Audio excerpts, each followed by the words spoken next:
No man wants a wife with opinions, the Duke declared. His sister laughed. 3 weeks later, he was sitting in a milliner's back room, being corrected by the one woman in England who'd never once asked his permission to speak. By Sunday, he'd be on his knees taking it all back and discovering exactly what he'd been missing. Marlbury was a village that kept its own time. The church clock had stopped in 1809, its hands frozen at 2:15, and no one had thought it urgent enough to mend. Margaret Hale had been 17 that year. She sometimes thought the whole village had frozen with it, content to let the rest of England rush past, while Marlbury minded its hedgerows and its gossip and very little else. She did not mind the stillness.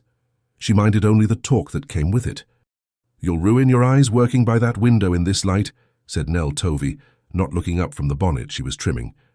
"And you'll ruin my nerves, sighing like that every quarter hour." I did not sigh. You sighed. It was a small sigh, but I heard it. Nell held the bonnet to the light, turning it. "Is it the Pemberton order, or the other thing?" "There is no other thing." "There is always another thing with you, Meg. You simply don't call it by its name." Meg set down her needle and looked out at Marlbury's High Street, narrow and green-shuttered, where Mrs. Findlay was attempting to herd 2 children past the baker's without buying anything, and failing. It was an ordinary Tuesday. It would not stay that way. Her shop, HALE'S, the sign said, nothing more because her father had believed a name needed no decoration to be trusted, sat at the bend where the High Street met the lane to the old mill. It had been her father's shop before it was hers, and before that his trade had been something else entirely. Clerking for the Wycombe estate, 3 decades of careful hand and careful silence, until he'd saved enough to set his daughter up in something wholly her own. He had died 4 years past. Meg had kept the shop, kept his ledgers, kept the small back room exactly as he'd left it, full of papers she had never quite found the courage or the reason to sort. She was about to find both. 3 miles distant at Wycombe Hall, Julian Render, Duke of Wycombe, was losing an argument he had not agreed to have. "You needn't look so wounded," said his sister. "I'm only saying that Lady Frome's daughter asked after you twice at the Ardens rout, and you cannot keep pretending you don't notice when a woman asks after you twice." "I noticed," Julian said. "I noticed and I left." Lady Cordelia Render had inherited their mother's eyes and their father's patience for nonsense, which was to say none at all. She set down her teacup with the particular click that meant she was not finished. "You left a perfectly amiable young woman standing by the punch table." She was not standing alone. She was standing with her mother, who had already begun discussing settlements before I'd said 3 words to the daughter. "Because you are a duke, Julian, and that is what mothers do. Then mothers ought to teach their daughters to speak for themselves before they teach them to wait for a proposal." He said it more sharply than he meant to, and regretted the edge of it, though not the substance. Cordelia studied him with the look she reserved for moments she intended to remember. "You don't want a wife who waits to be told what to think," she said slowly. "You want one who already knows and agrees with you before you finish the sentence." "I want a wife who does not require management," Julian said. "There is a difference." "Is there?" "A man comes home from a day spent managing tenants and arguing with solicitors. He does not wish to come home and manage a wife as well. No man wants a wife with opinions, Cordelia. Not really. He wants peace.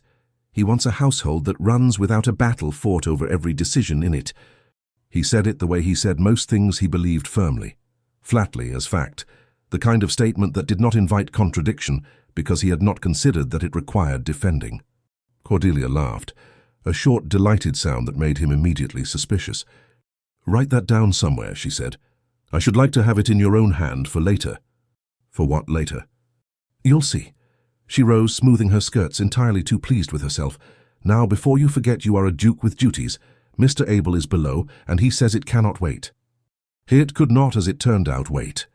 Mr. Abel, the estate's long-suffering steward, stood in the hall with the particular grey pallor of a man bringing bad news to someone who did not like surprises. "It's the Marlbury boundary, Your Grace. The old question over the southern strip. Lord Petrie's grandson has raised it again, formally this time, through solicitors. He claims his grandfather's exchange of grazing rights for passage along the ford was never properly settled, that it was a verbal understanding only, and that the strip itself was never rightly granted, only the use of it." "There were papers, I know there were papers." "There were, Your Grace. Kept, as it happens, not in this house, but by old Hale, your grandfather's clerk in Marlbury, who witnessed the exchange and recorded its terms in his own hand. Hale is 4 years dead. The estate's own copy of the witnessed agreement was lost in the fire at the old steward's house in 1798. Hale's record is the only complete account remaining of what was actually exchanged, and on what terms. Julian felt the particular cold settle that came with realizing a problem was about to cost him more than money. It isn't a question of who held the freehold then. It's a question of what rights were exchanged, and whether the exchange was properly witnessed. Precisely so, Your Grace. The land itself was never alienated. Your grandfather couldn't have granted it outright even had he wished to, the southern strip being entailed with the rest. But the right of passage and the grazing exchange attached to it are a separate matter entirely. And if Hale's record can't be produced and verified, Petrie's grandson means to argue the whole arrangement was never properly made at all, and claim the passage for himself by default. Then send for the ledger. Mr. Abel's pallor deepened by a shade. I attempted that, Your Grace, some months past, before this turned formal. Miss Hale, the daughter who has the shop now, declined to hand the papers over to anyone but a principal party. She said, if I may quote her precisely, that she did not intend to let 3 decades of her father's careful work be misfiled by a man who couldn't tell a boundary stake from a fence post. Despite himself, Julian's mouth twitched. She said that to you? She did, Your Grace, and she was not wrong about the fence post. I am not a countryman. So I am to go to Marlbury myself. I fear there is no other way, Your Grace. The record exists in her father's particular shorthand by all account. Half the village swears no one alive can read it but her. If the matter goes before the courts without a properly read and verified account of the original witnessed exchange, you stand to lose the right of passage, the grazing terms attached to it, and very likely the case costs besides. Julian exhaled slowly. He had wanted this month exactly 2 things: to finish the drainage dispute in the East Fields, and to avoid his sister's matchmaking with as much dignity as possible. Neither ambition had survived breakfast. Have the carriage ready within the hour, he said. And Abel, don't tell my sister where I'm going. She'll find some way to make it her business. Meg had not expected a duke to simply appear in her shop on a Tuesday, and she resented faintly that he managed to make the appearing look effortless. He came in without ceremony. No outriders, no announcement, just a tall, fair-haired man in a well-cut coat who had to duck slightly under the doorframe her father had built for shorter men. He took off his hat. He looked, for one unguarded moment, entirely lost. The look of a man who had never in his life had to find a shop by its sign rather than be shown to it by a footman. Nell behind the counter went very still. Meg did not. We're not yet open to custom for the season's new trimmings, Meg said, not looking up from the hat she was blocking. If you're after a gift for someone, I can recommend Mrs. Carrow's 2 doors down. I'm not here for a hat. Most men say that and leave with one regardless. She glanced up then, and the word she'd half prepared, something brisk about ribbon and patience, died somewhere in her throat, because she recognized, with the sinking clarity of someone whose week had just changed shape, exactly who was standing in her father's old doorway. She had seen him once before at a distance at her father's funeral, the old duke, not this one. This one had the same height, the same blunt directness in how he held himself, but where the grandfather had been dark, this one was fair, pale gold hair, cut without fashionable affectation, and eyes a clear deep blue that did nothing at all to soften the assessing way he looked at her. You're Miss Hale, he said. It was not quite a question. I am, and you're the Duke of Wycombe, which means you're here about my father's ledger, which means Mr. Abel has already been and gone and didn't care for what I told him. Something flickered across his face, surprise briefly, that she'd assembled the whole matter before he'd said a word of it. You assume a great deal. I assume very little, Your Grace. I simply know what's owed and to whom, which is rather the point of keeping ledgers. She set down the hat block. You'll want my father's record of the exchange your grandfather made over the southern passage. I have it. I am not handing it over. Beside her, Nell made a small sound that might have been a laugh, hastily disguised as a cough. Julian's expression did not change exactly, but something in his posture shifted, the particular straightening of a man unaccustomed to refusal and entirely unsure what to do with it. Miss Hale, I should think you understand the gravity of the matter. The Petrie claim, if unanswered with a proper account of the original exchange, could cost you the passage, the grazing terms attached to it, and a tidy sum in court fees. Yes, Mr. Abel was good enough to leave that part out when he tried to take the ledger off me in March. But I read the papers as well as the next person, Your Grace, and I know what's at stake for you. Then you understand why I require it. I understand why you'd like to take it. What I will not have is some clerk in London squinting at my father's shorthand and getting half of it wrong, because half wrong on a question of rights is worse than no answer at all. It's an answer someone will trust and shouldn't. She wiped her hands on her apron, entirely unhurried, which she could see was beginning to try his patience. My father wrote in his own hand, his own abbreviations, 30 years of habit no one else ever learned because no one else needed to. I can read it. You cannot. Mr. Abel certainly cannot. So if you want the truth of what was exchanged and on what terms, and not merely a guest dressed up as one, you'll need me as much as the ledger. The silence that followed was not, she thought, the silence of a man considering whether she was right. It was the silence of a man realizing he had walked in expecting an errand and found an argument instead, and that the argument had a point he could not simply override with rank. You're proposing to read the record to me yourself, he said finally. I'm proposing that you cannot have one without the other. Take it as you like. A long moment. Then unexpectedly the corner of his mouth moved. Not quite a smile, more the ghost of one swiftly suppressed, as though he'd caught himself enjoying something he hadn't meant to. Very well, Miss Hale. When may I call to begin? You may call Thursday. Mornings only. I keep my afternoons for custom, and a duke standing about my shop is custom I cannot afford to lose by frightening it off. You think I'd frighten your customers? I think a duke in a milliner's shop on a Tuesday has already given Mrs. Findlay enough to discuss until Michaelmas. I'd rather not compound it. And you'll come to the back room directly. My assistant will be within call the whole while, as is proper. Of course, he said with the faint surprised courtesy of a man who had not thought to ask, and was glad someone had settled it before he needed to. He inclined his head the smallest fraction, the bow of a man unused to losing an exchange, and unwilling to let it show that he had, and left, ducking again beneath the doorframe her father had built for shorter men, and somehow making even that look like he'd decided to allow it. The bell over the door had barely stopped its small, startled ring before Nell turned, eyes wide. You told a duke he could not have his own boundary papers. I told a duke he could not have them without me. There's a difference. Meg, that is not a small difference. That is the entire difference. Does it occur to you that you've just invented several mornings a week of obligation to a man who could, with one word to the right people, make absolutely certain you never sell another bonnet in this county? Meg picked the hat block back up, turned it once in her hands and did not let her own pulse, which had admittedly picked up somewhat during the exchange, show in her voice.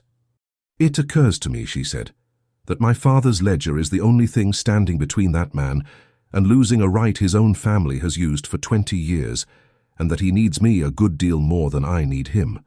That seems to me an excellent position to argue from. That is not what I asked. It's the answer you're getting. But she found, setting the hat aside, that her hands were not quite steady, and she did not examine too closely why. Thursday came grey and close, the kind of morning Marlbury specialized in, mist sitting low over the lane until nearly 9.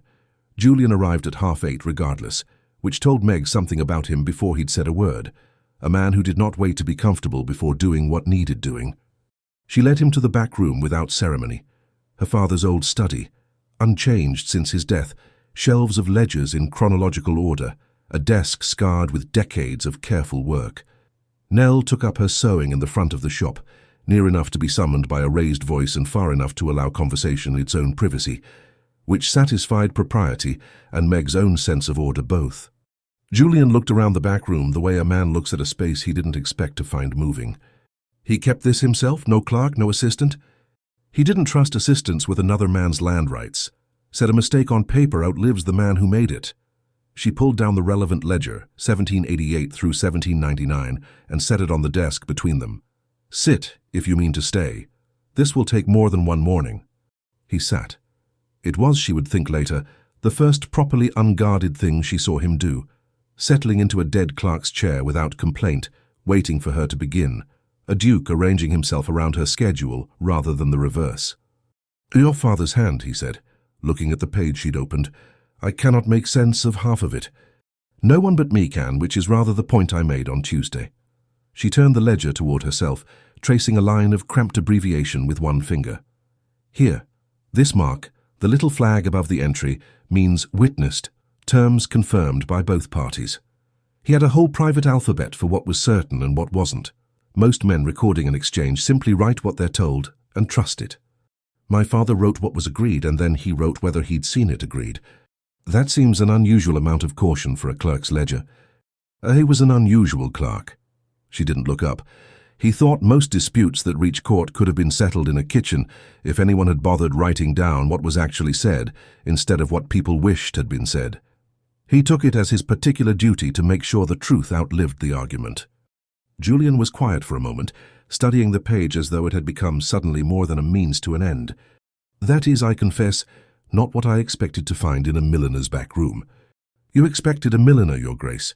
You did not expect a man who spent 30 years correcting other men's certainties. There was an edge in it, not unkind, but pointed enough that he heard it. And you've inherited the habit. I've inherited the ledgers. The habit was already mine. She turned the page. Now, the Southern Passage. Your grandfather and the elder Mr. Petrie settled it in '91 by my father's account, with a witness present and properly recorded, not merely a handshake in a field, as the present Mr. Petrie likes to claim here. She read it to him, translating as she went, her father's compressed shorthand unspooling into plain sentences. Agreed before witness J. Caro Miller. Passage along the ford granted in exchange for grazing on the North Common. Terms to stand so long as both parties observe them. No further claim to be raised by either house regarding the same.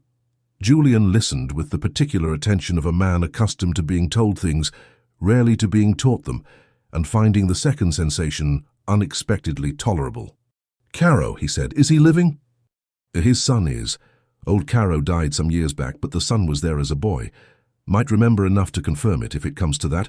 I can ask if you like, though I expect he'll want asking properly and not summoned. I would not dream of summoning anyone in your village, Miss Hale. I gather it would not go well for me.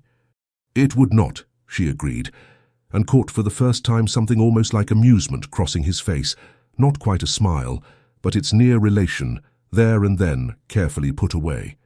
They worked through the morning. He asked sharper questions than she'd expected, not a man performing diligence for her benefit, but one who actually wished to understand the shape of his own land and its history, who flinched slightly at the parts where his grandfather had clearly overreached and did not try to argue the record into kindness.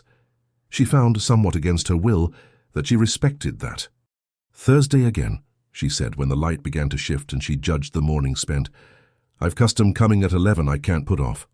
Thursday, he agreed, and then at the door almost as an afterthought. Your father sounds as though he was a remarkable man. He was an irritating one, mostly. He thought being right mattered more than being liked, and he was usually right, which made him very hard to argue with. She said it lightly, and was surprised to find her throat tighten slightly on the last word. Julian noticed. She could see him notice, but he had the grace not to remark on it, only inclined his head and left, and she stood for a moment in the empty shop feeling unaccountably unsettled by a man who had done nothing more than listen properly. He came back the following Thursday, and the one after that. It became, without either of them quite naming it as such, a fixture. Thursday mornings in her father's study, ledgers between them, Nell stitching within call in the front room, the slow excavation of 3 decades' worth of careful disputes. Marlbury noticed, as Marlbury noticed everything. The Duke's carriage was at Hale's again this morning, Mrs. Findlay informed the baker's wife, loudly enough to be overheard by exactly the people she intended to overhear it. Second week running now. One does wonder what business requires quite so many mornings. Boundary papers, the baker's wife said, unconvinced. So they say. So they say. Nell relayed this exchange to Meg, with the particular relish of a woman who enjoyed gossip most when it wasn't aimed at her. You ought to know they're talking. Let them talk. I'm reading him a ledger, Nell, not... Meg stopped because she didn't entirely know how to finish that sentence without admitting more than she wished to. Not what?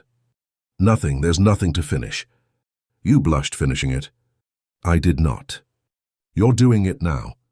Meg turned back to her work with rather more force than the ribbon required, and did not dignify this with an answer, because there was, infuriatingly, no answer that wouldn't prove Nell's point. It was the third Thursday when something shifted, not dramatically but unmistakably, the way weather turns before anyone's named the change. They had reached 1796, the year of the mill dispute, a tangled matter involving access to the upper sluice that even Meg's father's careful hand had recorded with visible exasperation. Julian leaned over the ledger, close enough that she could see the precise line of his jaw, the small scar above one eyebrow she hadn't noticed before, and found herself distracted by it in a way that annoyed her considerably. "Here," she said, perhaps too quickly, pointing to a line to cover the lapse. "This is where it turns. Your grandfather granted the Carrows the right of access in exchange for—" Her finger and his collided on the page, both reaching for the same line. Neither moved for a moment longer than was strictly necessary. "Forgive me," he said, withdrawing his hand first, though not, she noticed hastily. "There's nothing to forgive. It's a ledger, not a—" She stopped herself before the sentence found somewhere undignified to go, and busied herself with the next page instead, aware of her own pulse in a way she resented. He did not press it, but he was quiet for a moment afterward, and when he spoke again, it was not about the ledger. "May I ask you something, Miss Hale, that isn't about boundaries?" "Oh, you may ask. I reserve the right not to answer." "Fair enough." A pause. "Why the shop?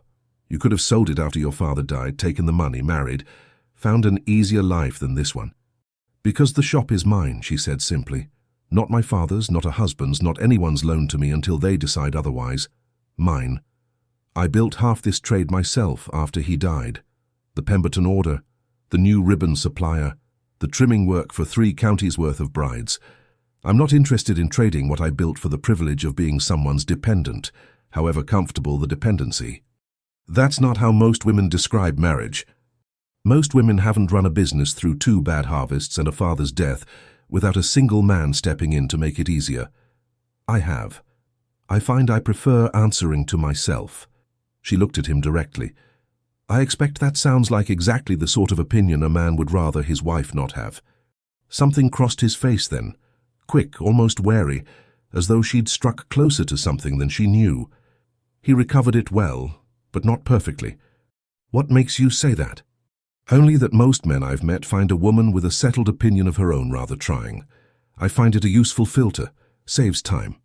He said nothing for a long moment, and she could not read what moved behind his eyes, something between discomfort and recognition, as though she had, without meaning to, quoted him to himself. "So you may be right," he said finally carefully, "about most men." It was, she thought afterward, an oddly evasive thing for a man who otherwise spoke plainly, and she filed the strangeness of it away, without quite knowing what to do with it yet. Cordelia found out, of course, because Cordelia found out everything. 3 Thursdays running, Julian, and you didn't think to mention where you were going. It's an estate matter, the Petrie question. The Petrie question does not require a duke to personally attend a milliner's shop at 8:30 in the morning for 3 weeks running. Mr. Abel could attend a boundary matter. Mr. Abel cannot read the relevant record. Miss Hale can. Miss Hale.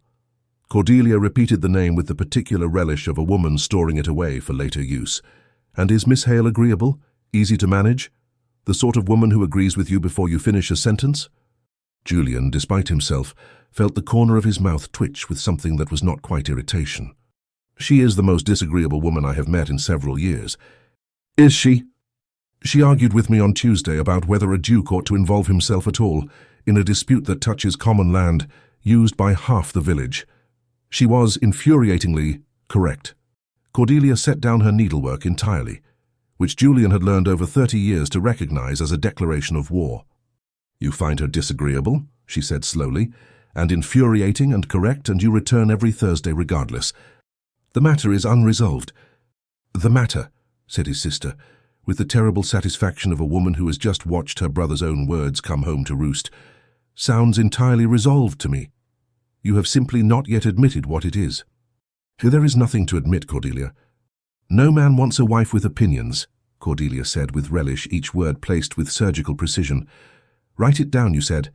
I should like it in your own hand for later. Do you recall saying that?" Julian did not answer, which was in itself an answer, and Cordelia's smile told him she knew it perfectly well. The assembly at the Marlbury rooms was a modest affair by London standards. A fiddler, a long table of indifferent punch, the same 40 families who had been dancing the same sets for 2 generations. It was not the kind of event a duke ordinarily attended. Julian attended it. He told himself it was a matter of courtesy. The local families expected some acknowledgement of his presence in the district, and Mr. Abel had all but insisted. He did not examine too closely the fact that he had asked, before accepting the invitation, whether Miss Hale was likely to be present. She was. She stood near the wall with Nell, not dancing, watching the room with the particular wry attention of a woman who had made her own hats for half the women on the floor and found it more interesting to note which ones had been altered badly than to join the set. "So you came," she said when he crossed the room to her, not quite masking her surprise. Mr. Abel was persuasive, or perhaps merely persistent. "That sounds like Mr. Abel." She studied him a moment. "You dance, I assume. Dukes generally do." "Possibly, do you?" "When asked properly, which is rarely, given my situation tends to make men nervous about the wrong things.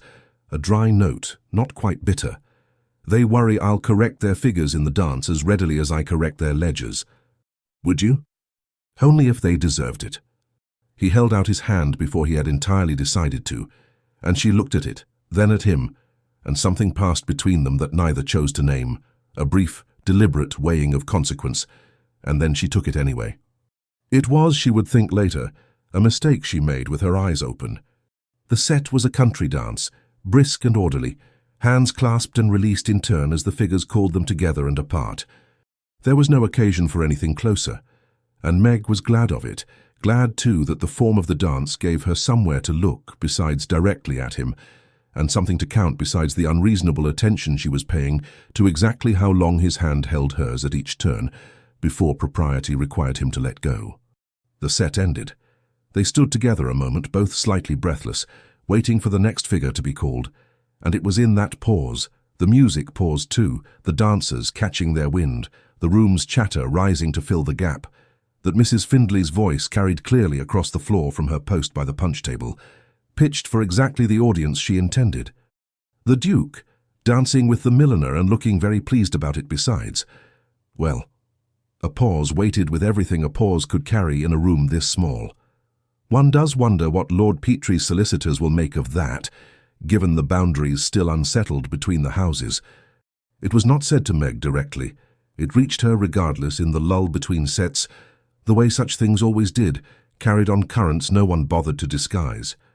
She felt the heat rise in her face, not embarrassment alone, but something sharper, the particular sting of being discussed as though she were a transaction rather than a person, as though 3 weeks of careful, honest work over her father's ledger had been quietly reclassified by the room into something else entirely. "Ignore her," Julian said quietly beside her. "Easily said by a man who isn't the one she's discussing." "She's discussing me as well." "She's discussing us, Your Grace, which is rather worse because I am the one with a shop to lose, and you are the one with a dukedom to absorb whatever scandal results. The arithmetic isn't equal, however the room wishes to pretend it is." The fiddler struck up again before he could answer, and the moment passed formally into the next set, but something in it had not passed at all, and both of them knew it. It was Nell in the end who gave them their privacy, and gave it properly. "There's a terrace just there," she murmured to Meg when the second set had ended, and Meg had pleaded warmth and needed air. "Mrs. Tovey's already on it with her sister. You'd be in full view of the windows the whole while, which is more than half the room can say for themselves at any given moment. Go on. I'll watch the door."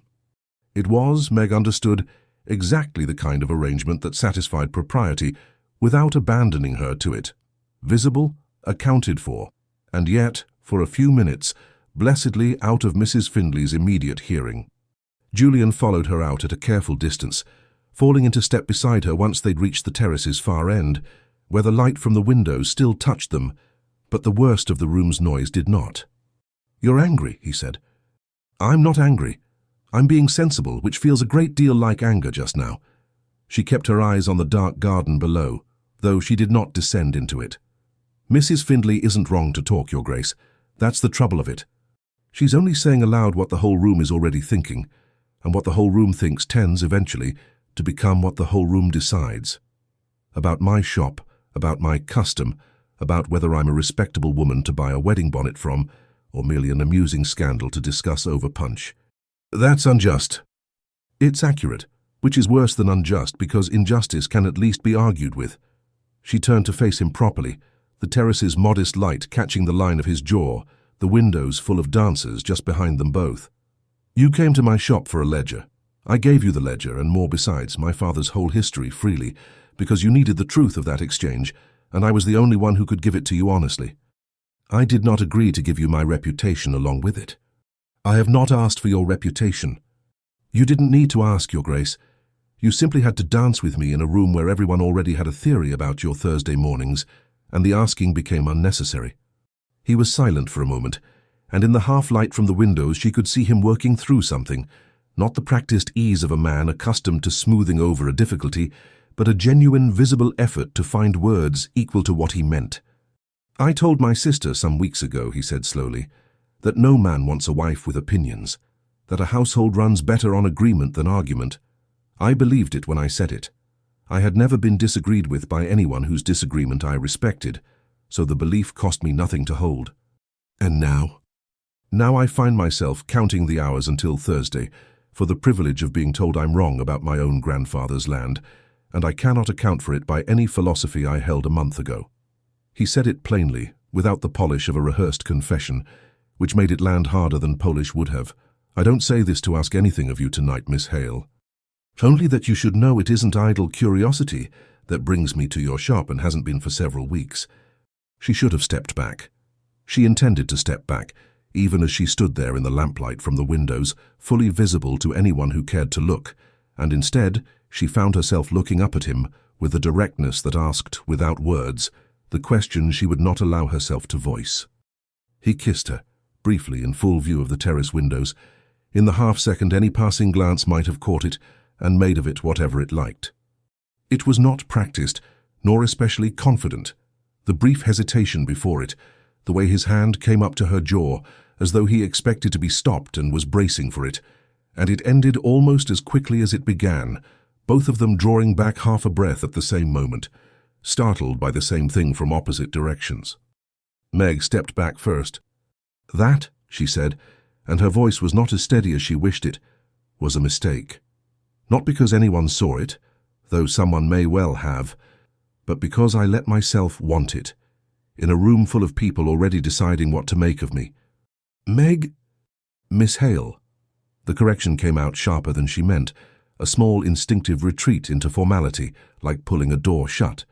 You're a duke with a boundary dispute and a sister who'll have us married by Michaelmas in her own head if she hears one word of this, and I am a woman whose entire livelihood depends on this village, deciding I'm respectable enough to trust with their daughter's wedding clothes. I cannot afford what just happened. You can. That's the whole of the arithmetic, and it doesn't change because it was... She stopped herself before lovely escaped, and substituted weakly, unexpected. I don't intend to treat you as an indiscretion to be managed. You may not intend it, but intentions aren't what Mrs. Findlay will be repeating over breakfast tomorrow. She drew a breath, steadying herself by main force. I'll finish the ledger, Your Grace. I gave my word on the boundary matter, and I keep my word. But I think it's best we finish it without the dancing and without... A brief gesture, encompassing the terrace, the windows, the kiss neither of them had quite recovered from, without this. For both our sakes, but mostly for mine, since I'm the one standing to lose something real. She did not wait for his answer. She found Nell at the terrace door, asked to be taken home early, and pleaded a headache that was not, strictly speaking, a lie. Behind her, on the terrace, Julian Render stood very still for a long while, turning over a fact he had not expected to need turning over, that he had spent 3 weeks proving himself wrong about something he'd been certain of his entire life, and that the proof had arrived not as an argument he'd lost, but as something considerably more dangerous, something he very much did not want to lose. Julian did not go to Marlbury the following Thursday. He told himself it was respect for what she'd asked. Without this, she'd said, and he intended to honour it, however much the intention cost him. He spent the morning instead in his study at Wycombe Hall. The Petrie correspondence spread before him, and found he could not read 3 lines without his mind returning to a lamplit terrace, a held breath, the particular sound of her voice saying, "That was a mistake," as though she were trying to convince herself as much as him. Cordelia found him there at noon, having clearly been informed by someone that something was wrong, though he could not imagine who. "You didn't go to Marlbury. The boundary matter is nearly settled. There was no need." "There is every need, and you know it. which is precisely why you're sitting in this room pretending to read a letter you've been holding upside down for the last quarter hour." He looked down. The letter was in fact upside down. He set it aside without comment, which was answer enough. Cordelia sat across from him, and for once did not begin with mockery. "What happened?" "Nothing happened." "Julian, I have known you since before either of us could speak in full sentences. Something happened, and it has put you in a mood I haven't seen since Father died, which means it matters a great deal more than nothing." He was quiet for a long moment, weighing how much to say, and found, somewhat to his own surprise, that he wanted to say it to someone, and that there was no one else he trusted with it. "I kissed her," he said finally, "at the assembly on the terrace in full view of anyone who cared to look, and she told me, quite rightly, that I could afford the consequences of it, and she could not, that her whole livelihood depends on this village believing her respectable, and that a duke's attention, however sincerely meant, is far more likely to cost her that than to give her anything worth having." Cordelia's expression did not hold its usual satisfaction. "And what did you say to that?" "I said nothing adequate. I let her leave." "Did you mean it, the kiss? Not as a moment's foolishness, but as something true?" "Yes." The word came without hesitation, which told him, even as he said it, more than he'd allowed himself to admit aloud until now. "I have spent 3 weeks discovering that the woman I dismissed in theory before I'd even met her is the only person who has argued with me in a decade and made me grateful for it. I don't know what to call that, if not the thing you've been threatening me with since the day I said no man wants opinions in a wife." Cordelia was silent for a moment, and when she spoke again, the teasing was entirely gone from her voice. "Then you have a choice in front of you, Julian, and it isn't really about the boundary papers anymore. You can decide that what you said to your sister, in a fit of irritation about Lady Frome's daughter, is a philosophy worth keeping, in which case, leave Miss Hale to her shop and her ledger and never trouble her again, because anything less than that, from you, costs her something real. Or you can decide you were wrong, properly wrong, not just inconvenienced into changing your mind, and if that's the truth of it, you owe her considerably more than a kiss on a terrace and a week of silence afterward." She asked for silence. She asked for no more dancing and no more of that. In a moment, when she had every reason to believe that was the safest thing she could ask for. That isn't the same as asking you never to come back and tell her the truth properly, in daylight, where it counts for something. Cordelia studied him with an expression he hadn't seen from her before. Not amusement, but something closer to respect, cautiously extended. "You're a duke, Julian. If you mean what you say, you can offer her something more than a private apology, a settlement that protects what's hers, in fact, not merely in sentiment. If you're willing to put it in writing and mean it, that's worth a great deal more to a woman like her than pretty words in a garden. And if she refuses me regardless, then at least she refuses the truth and not a man too much a coward to offer it properly." Cordelia rose, smoothing her skirts. "For what it's worth, and I confess I did not expect to say this when I began teasing you about Lady Frome's daughter a month ago, I think you found exactly the wife you didn't know you wanted, and exactly the one you very specifically said you didn't. I should like to see you have the courage to admit it, where she can hear you." Meg, meanwhile, was discovering that pulling back was considerably easier to decide than to live with. The shop continued. The Pemberton order was finished and delivered. A new commission came in for autumn trimmings. Nell trimmed and blocked and chatted, and Meg worked beside her with the particular silence of a woman holding a great deal very carefully in place. A full week passed, then most of another, with no Thursday call and no word. Exactly as she'd asked and exactly as miserable as she had not expected it to be. "You haven't spoken his name in 4 days, Nell said on the second Tuesday after the assembly, which is, I should note, 4 more days than you've gone without mentioning him at any point since he first walked through that door." "There's nothing to mention. The boundary matter is nearly settled. He has no further reason to call, and I asked him plainly enough not to, beyond what the ledger requires." "That's not what I asked." Meg set down the ribbon she'd been measuring, with rather more precision than the task required. "What do you want me to say, Nell? That I missed the arguing? That a man I have no business wanting has made every quiet Thursday since feel like something's missing from the shop that wasn't missing before he started coming? It doesn't matter what I say. He's a duke. I'm a woman who blocks hats for a living and reads dead men's shorthand to keep food on my own table. The wanting doesn't change the arithmetic." "Doesn't it?" Nell said quietly. You've spent 4 years telling me that the shop matters more than what anyone thinks of you for keeping it, that you'd rather answer to yourself than be comfortable answering to someone else. And I believed you, because it was true. But Meg, there's a difference between not wanting to be managed by a husband and refusing a man who's spent a month proving he has no interest in managing you at all. You're treating Julian Render like every other man who'd want you smaller. I don't think he's asked you to be smaller once. Meg did not have an answer for that, which was in itself an answer she did not much care to examine. He came on a Wednesday, which was wrong by every rule they'd established, and she knew the moment the bell rang and she saw him standing in the doorway without his hat in hand this time, but simply held loosely at his side, that this was not a visit about boundaries. "It's not Thursday," she said, because it was easier than anything else she might have said first. "No. I find I couldn't wait for Thursday to say what I came to say, and I'd rather say it badly today than perfectly a week from now, after I've had time to talk myself out of it." Nell, with admirable tact, took up a chair near the door, within call as propriety required, but with her eyes fixed determinedly on her needlework. "The boundary's settled," Meg said. "I had the final confirmation from Caro's son yesterday. Your solicitors have everything they need. There's no further reason for—" "I'm not here about the boundary." He said it plainly, the way he said most things that mattered to him. "I'm here because you told me, on that terrace, that the arithmetic wasn't equal between us, that I could afford what happened and you couldn't, and you were entirely right to say it. I've spent the days since trying to decide what a man does when he's been correctly accused of asking for something at someone else's expense and finding nothing tolerable except to undo the unfairness of it properly, where it can be seen and where it costs me something real to say." "What does that mean precisely?"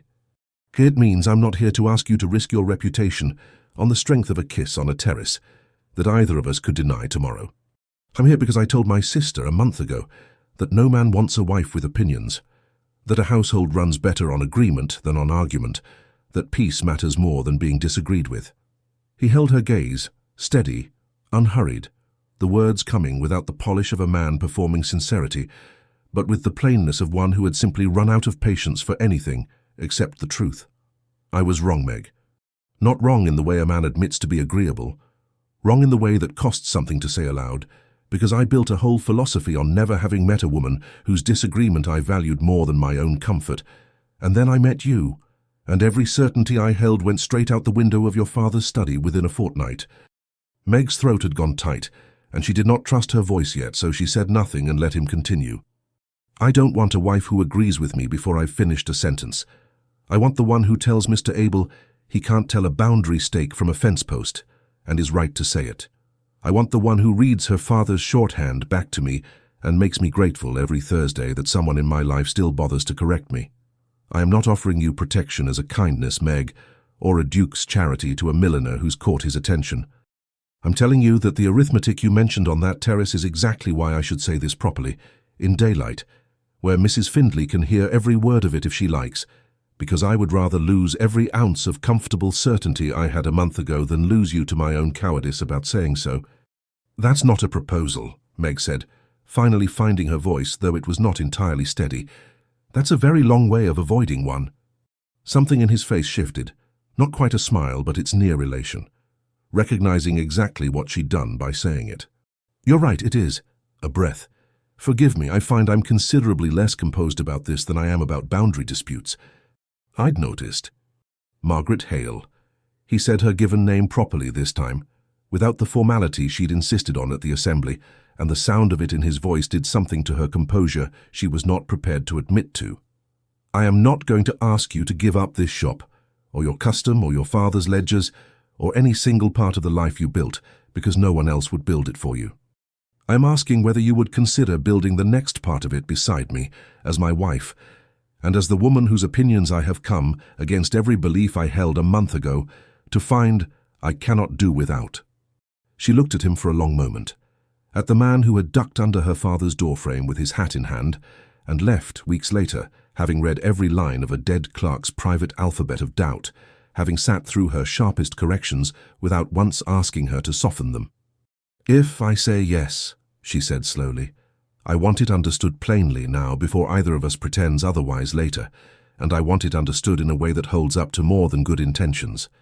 I know enough law to know that a wife's property becomes her husband's the moment the ring is on her hand, unless it's settled otherwise beforehand in writing by men with the right to make it binding. So if you mean what you've said, you'll have your solicitors draw the marriage settlement so that the shop, its profits and its management are placed in trust for my sole and separate use, mine to direct, with trustees of my own choosing besides yours, so that no future quarrel, however small, can put my father's work into anyone's hands but mine. I will have a say in this marriage equal to yours, in matters large and small, and I will not be managed into silence the first time my opinion proves inconvenient at a dinner table full of your acquaintance. Julian did not hesitate. Agreed, and I would think considerably less of myself and of you if you'd asked for anything less, or asked for it less precisely. I'll have the settlement drawn before the banns are read, and you may choose your own trustee to sit alongside mine. I'd sooner you doubted my affection than my arithmetic. Then yes, Meg said, and felt something in her chest unknot that had been wound tight since the terrace, properly in daylight and properly in writing. Yes. Nell, watching Meg dress that morning in the back room of the shop, the same room, the same scarred desk, now cleared of ledgers for the day, found herself unexpectedly tearful over a length of ribbon. You're not to cry, Meg told her. You'll ruin the trimming. I'm not crying over the trimming. Nell wiped her eyes with the back of her wrist regardless. I'm crying because 4 years ago you told me you'd rather run this shop alone into the ground than let any man tell you what to do with it. And now look at you, marrying a duke with a trust deed to your own name besides, and somehow it's not even a contradiction. It isn't, Meg said, considering it. That's rather the point. I didn't change what I wanted. I simply found someone willing to put it in writing. The wedding took place at Marlbury's own small church, not Wycombe Hall's private chapel, which Julian had offered and Meg had declined, on the grounds that a village that had watched her build a shop from nothing deserved to watch her marry from the same ground. The marriage settlement had been drawn precisely as promised. The shop and its profits held in trust for Meg's sole and separate use, 2 trustees appointed, one of her choosing, a solicitor in the nearby market town who had known her father, and one of Julian's, with terms that gave her sole direction over its management regardless of what passed or did not pass between husband and wife in any other matter. Julian had read the document twice before signing it, and had said, handing back the pen, that he hoped it would prove the least necessary precaution he ever took on her behalf, precisely because he intended to make it unnecessary through conduct rather than law.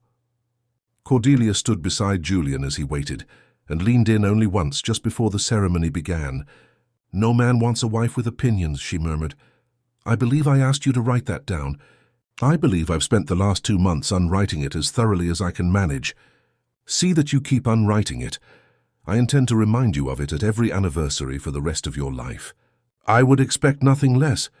Mrs. Findlay, to no one's great surprise, secured a position near the front and discussed the match with anyone who would listen, though the substance of her commentary had shifted considerably from scandal to something closer to proprietary pride, as though she had personally arranged the whole affair through sheer force of gossip. "I always said there was something in those Thursday mornings," she told the baker's wife, with the confidence of a woman who had, in fact, said something considerably less generous at the time. The marriage settled, as marriages do, into the particular rhythm of 2 people learning the shape of a shared life. The shop remained, HALE'S, the sign still said, exactly as her father had left it, run entirely under Meg's own direction as the settlement provided, with a forewoman engaged within the year to manage the counter on the mornings the Duchess's other obligations required her at the hall. Julian, for his part, discovered that a household run on argument rather than agreement was not in fact the exhausting prospect he had once assumed. He discovered it most clearly in the particular pleasure of being told, across the breakfast table, that he had misjudged a tenant's request, or underestimated a steward's competence, or, once, memorably, that his understanding of his own grandfather's character had been considerably too generous, all delivered with the same brisk certainty she'd once used to refuse him her father's ledger, and all, in nearly every case, correct. 7 years on, Wycombe Hall had acquired a sound it had not possessed in Julian's memory of his own childhood: noise. Specifically, the noise of 2 children who had inherited, in roughly equal measure, their father's height and their mother's complete inability to be told what to think. "Mama says I may have an opinion about it," announced Eleanor Render, aged 5, to her father, regarding the entirely separate matter of whether she ought to wear the blue ribbon or the green to the village fete. She says a person is allowed to have opinions about her own ribbons. Your mamma, Julian said gravely, is very rarely wrong about anything, and I would not advise arguing the point. Papa says that, Eleanor informed her younger brother Thomas, not yet 3 and chiefly occupied with attempting to eat a button, because Mama once told him no man wants a wife with opinions, and Papa believed her, and then he changed his mind. Aunt Cordelia told me. She tells me a great deal. Your Aunt Cordelia, Julian said with the particular long-suffering affection of a man who had given up expecting his sister to keep any story to herself, tells everyone a great deal, and has been telling that particular story for 7 years with considerable relish. Meg appeared in the doorway then, dressed for the fete, a length of green ribbon already triumphant in her daughter's hair, a small decisive correction made without breaking stride, the same brisk certainty Julian had first encountered across a hat block in a shop that still bore her father's name. The shop itself had prospered in the years since, though not by any means Meg had been ashamed to claim. Her forewoman, Susan, managed the counter and the daily custom with a steady hand. Meg herself still came down from the hall twice a week to oversee the ledgers and choose the season's trimmings, precisely as the settlement allowed, and no one in the county thought any longer to remark upon, the arrangement having become, through 5 years of quiet consistency, simply a known and respected fact of the district, rather than a scandal anyone troubled to revive. The neighbouring estates sent their custom there still, not because a duchess stood behind the counter, she did not and had never pretended to, but because the milliner who did stand there had been trained in the same careful, exacting standard Meg had learned from her father, and because everyone in 3 counties understood precisely whose name still stood, unaltered, above the door. Is he telling them the story again? Meg asked, though she clearly already knew the answer. Aunt Cordelia is telling them the story again, Julian said. I am merely confirming the facts as recorded, since I understand a careful man writes down what he believes, and then writes down whether he still believes it. It was, Meg thought, watching him gather Thomas up against one shoulder, with the easy competence of long practice, an extraordinarily specific thing to say, and an extraordinarily exact echo of her father's old habit, the little flag above an entry that meant witnessed, terms confirmed by both parties. She had not expected all those years ago that the Duke who'd ducked beneath her father's doorframe would come eventually to speak in her father's own private alphabet of doubt and correction. She found she did not mind it in the least. And what does the record show, Your Grace? She asked, regarding your original opinion on wives with opinions. The record shows, Julian said, taking her hand as they walked out toward the waiting carriage, Eleanor already several steps ahead and arguing with no one in particular about the merits of green over blue, that the original entry was struck through some years ago and the correction stands confirmed by witness, repeatedly, and with no further claim to be raised by either house. That, Meg said, is the most romantic thing you have ever said to me, and it is, I note, phrased exactly like a boundary settlement. I learned my letters from a very good clerk's daughter, Julian said. I thought it only fitting. They walked on together toward the fete, the children ahead of them arguing happily about ribbons, the long-stopped church clock in the village behind them still fixed at 2:15, Marlbury keeping its own time, as it always had, careless of the world rushing past, while the people who lived inside it went on undisturbed, exactly as they meant to. Don't forget to like and subscribe, or at least leave a comment if you enjoyed the story.